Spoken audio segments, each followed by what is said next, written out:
Welcome back, everybody. This week we finished the miter saw station and we are now ready to start tackling some pretty big projects. So drop down below, like and subscribe to the channel because we're going to be able to tackle so many more things now. Let's get started.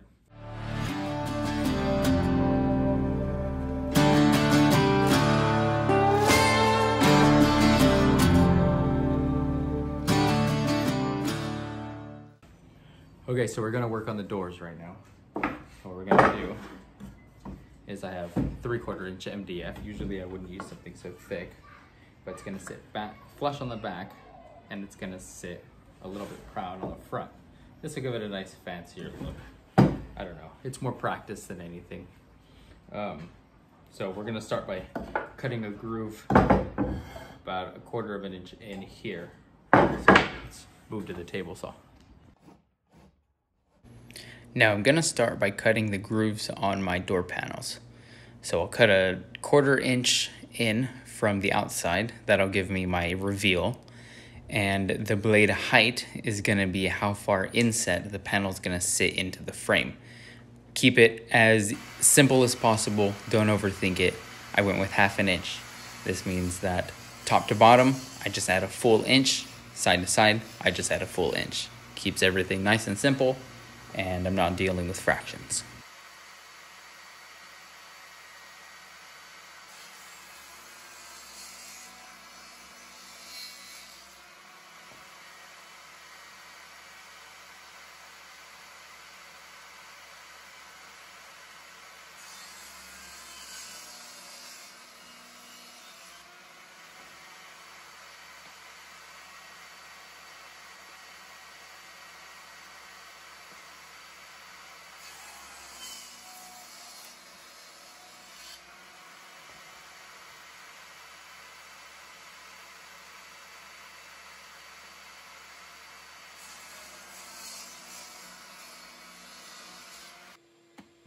Once I finish my first pass on every single panel, I can move the fence over just the blade's width.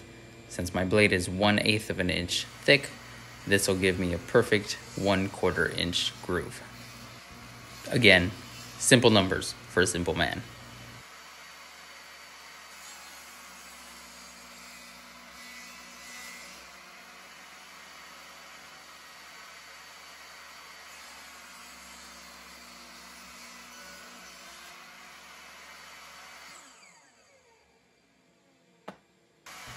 When it comes time to cut the grooves on your panel, this could be a little sketchy. Remember to keep pressure down and into your table saw fence. If your panel slides out towards your saw blade spinning directly at you, who knows what'll happen. You'll be dead! Now alternatively, you could build yourself one of those fancy sleds. I, however, didn't have the time.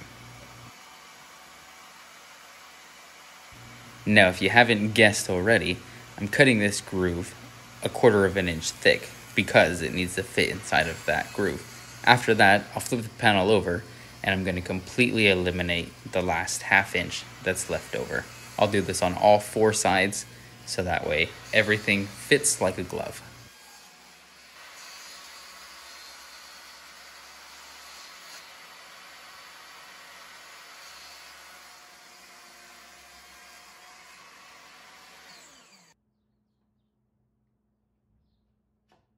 Now, the reason that I created the doors this way was because I'm all about saving money in the shop, especially when it comes to shop furniture. So I used the 3/4 inch MDF that I had left over from creating the tops of the workbench. This meant that I didn't have to go out and buy a 1/4 inch sheet, which I would recommend doing if you don't already have MDF laying around. The 1/4 inch sheet would fit perfectly into those grooves without having to do that sketchy cut. And it'd be probably 100 times easier to wrestle into or through your table saw without breaking your back because MDF can be quite heavy. Now, while we're talking about the weight, my center door was the largest door and it was about 25 inches wide and about 31 inches tall. This made it a super heavy door, which I thought was going to become an issue for the hinges. Thankfully, it was not. I'll link those hinges down below because they became the real star of the show. Um, I got them for super cheap a long time ago, and I should be able to find them again, but and hopefully they're still pretty cheap. I'll link them down below. You can check them out if you want to. But the second thing is I was worried that since they are soft close, the door would be too heavy, so it would swing too fast. Wasn't an issue at all. It was, however, quite difficult to wrestle those hinges into place while holding the door and screwing everything to the face frame as just one person. So if you have someone who's willing to lend a spare set of hands, you can get away with this just fine. Or you can struggle with it like I did, and you'll still get there.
Now, I've never used this Craig jig before. This is my first experience with it. This is actually my first experience with hanging doors and using European style hinges.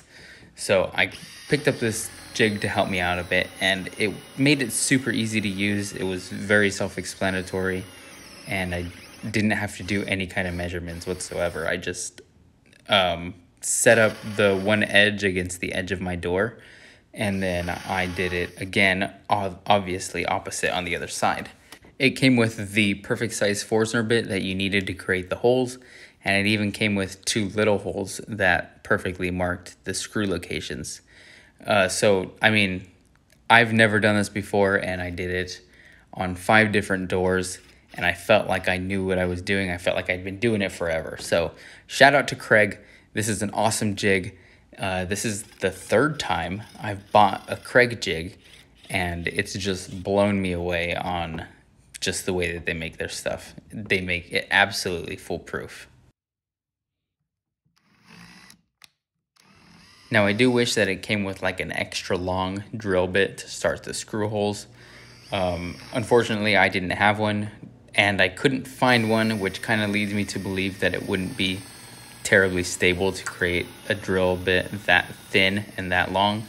I just really had to take my time. I did have the boss watching me, so it would have been nice to save some time and efficiency there, but that's all right.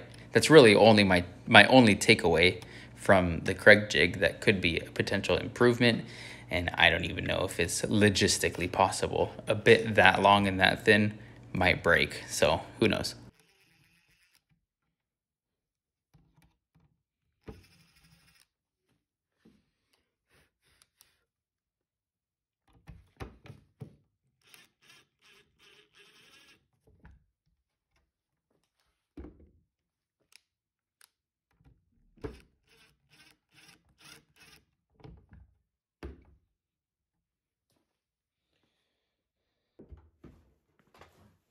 Now, when it came time to hang the doors, it was a little bit difficult as one person, but I could kind of use my shoe as a lever, and I just used a Sharpie to mark my initial screw location for the top screw.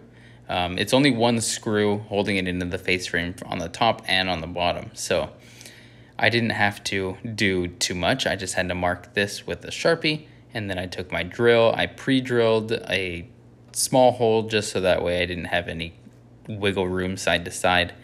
And then I drove the screw into place. Once I got that top one on, I mean, that was basically like having an extra pair of hands, and the bottom one was easier. Again, the hardest one was the center one, which was heavy, and even then, it wasn't impossible.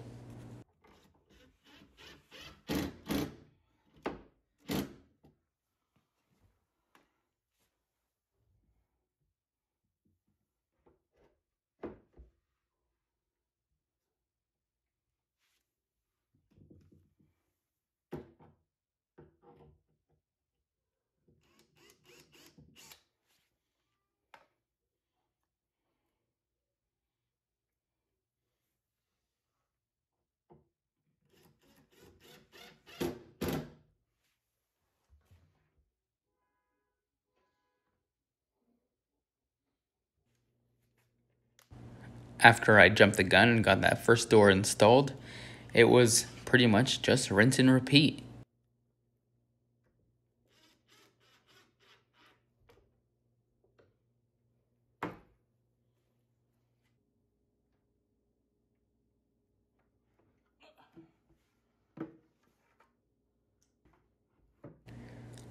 Now, if you've made it this far, chances are you'll probably stick around to the end, and chances are you're probably one of my 600 and something subscribers. So thank you to you specifically. You guys are absolutely awesome. I'm having a lot of fun with this channel. This is continuously, I say this almost every video, this is lighting a fire underneath me to finish this project. This project, I had actually started about a year and a half to 2 years ago, and I'm barely getting around to finishing it. And that is largely due to the channel. I also need this workbench to like finish some other projects that at this point in my life absolutely have to be done. So I'm a little bit forced into it, but you guys are definitely making it enjoyable. I actually really like, here's the thing that caused this to be a two-parter. Now I was going to fix that with dowels. I opted to just fill it with some wood filler and then paint over it.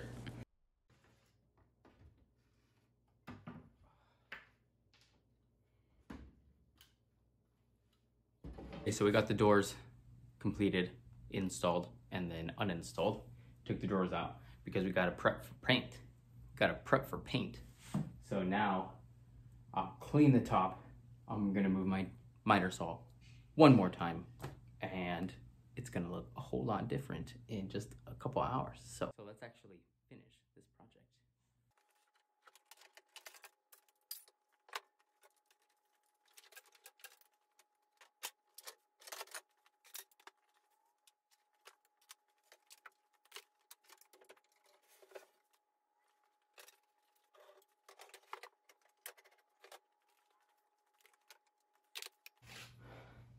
I'm determined to never let this get like this anymore.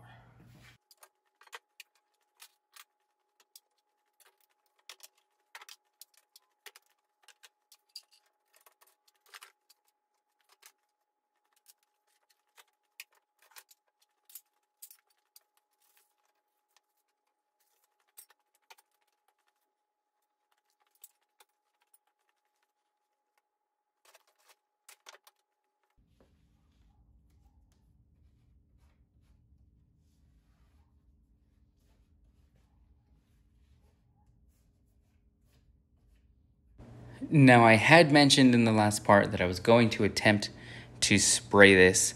However, me needing storage on the opposite side of the garage, I have a lot of clutter over there, so I wasn't able to slide my actual rolling workbench out of the way enough to where I felt comfortable spraying and not making a big old mess. Also, I didn't have enough room to like put up plastic sheeting or anything like that without moving the table. So I just went with a good old-fashioned paintbrush and couldn't find my roller, so I really had to do just the paintbrush the entire way But it turned out really nice. Took me a little bit longer, and I just used the exact same paint that I used on the workbench. So when I bought that paint, I bought about a gallon, and I only used hardly any of it. So I did it on the workbench here, or the miter saw station, and I still have a ton left. So we'll see what else I get some use out of it with. When I do get around to starting to use my sprayer, I think I'm gonna kind of miss just using a paintbrush, because it's nice to just throw in a podcast and tune out for, I don't know, a couple hours while I brush on some paint and just kind of go into autopilot. You can't really go into autopilot when you're woodworking without losing your arm. So this is a nice little change of pace that I think maybe I will miss for a period of time, and then I'm sure I'll get sick of it.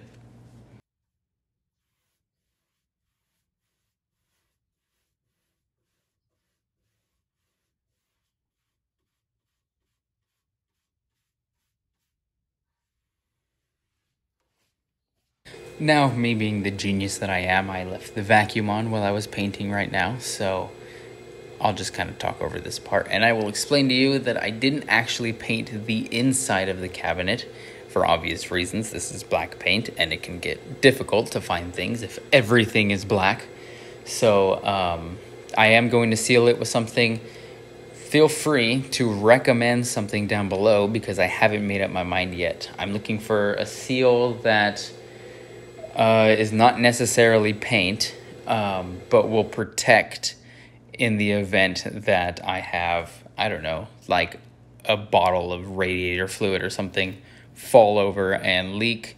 It won't be the end of the world. It's not going to damage the actual plywood that's in there. So something just to protect from moisture damage, potentially. Got to be prepared. Once I was done painting, I pieced everything back together slowly as the paint dried, and I was pretty impressed with how it was starting to look. All right, guys, everything is painted and put back together, and it's looking really nice. So we need to seal the tops. I'm gonna break down the edges with my little hand sander, and we're gonna go over the top quite a few times with just shellac to give this a nice solid surface that's not gonna, hopefully not going to be damaged by any kind of liquids or anything. I've seen people have success with that in the past, so we're gonna give it a shot and see what happens. We're gonna go with 4 to 5 coats, sanding very lightly with a much higher grit in between coats, so that way we get a nice silky smooth surface, and then we'll be done. Now, before I started doing any coats, I sanded down with a 220 pad on my hand sander, and then after I started applying coats in between each coat, I went with I found a 600 pad. I believe the jar says you can go all the way up to 2,000.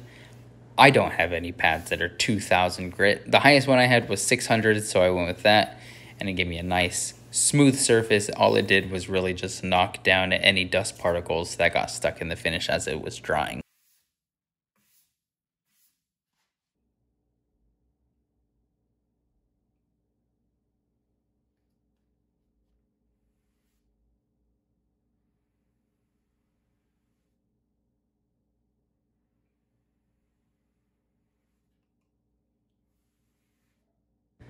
Applying this to the pine border has actually started a slight obsession with how pine looks covered in either shellac or oil. I did use a little bit of Danish oil a little bit later on another piece, and you'll see that in just a couple minutes here.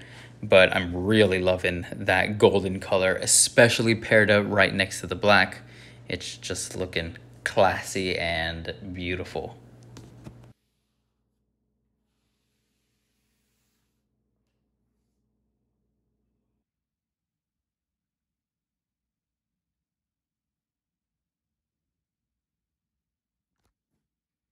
All right, well, half a can later, and I like it. It's got a nice, like, darker, warmer look, and it started going on easier with every coat. I'm gonna let this dry for an hour. I gotta go to work, so I'll let it dry for 12 hours.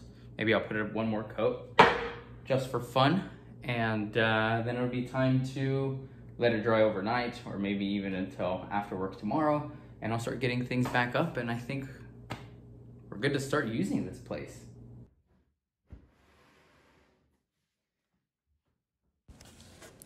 Now there wasn't a whole lot left to do. I put the miter saw back up, and then I started applying this large panel to the front of the left-hand side of my workbench. Now this is where my vise goes. Yes, I know that I haven't drilled my holes yet. I just wanted to get it up and start oiling it. I'll drill my holes when I need to start using my vise. I'm not worried about it right now. I'm more worried about just getting it up there, so that way I'm taking up less room in my shop with just another scrap piece of wood. But I made this panel just a little bit thicker than what it was before, a little bit, not thicker necessarily, but a little bit wider. And then for the finish, I just used, this is where I actually used the Danish oil. And it made that grain pop. It gave it that nice golden color. And I will use the same method I would on a hand tool like an axe or a hammer. Applying the Danish oil once a day for a week, once a week for a month, once a month for a year, and then once a year after that, or as needed.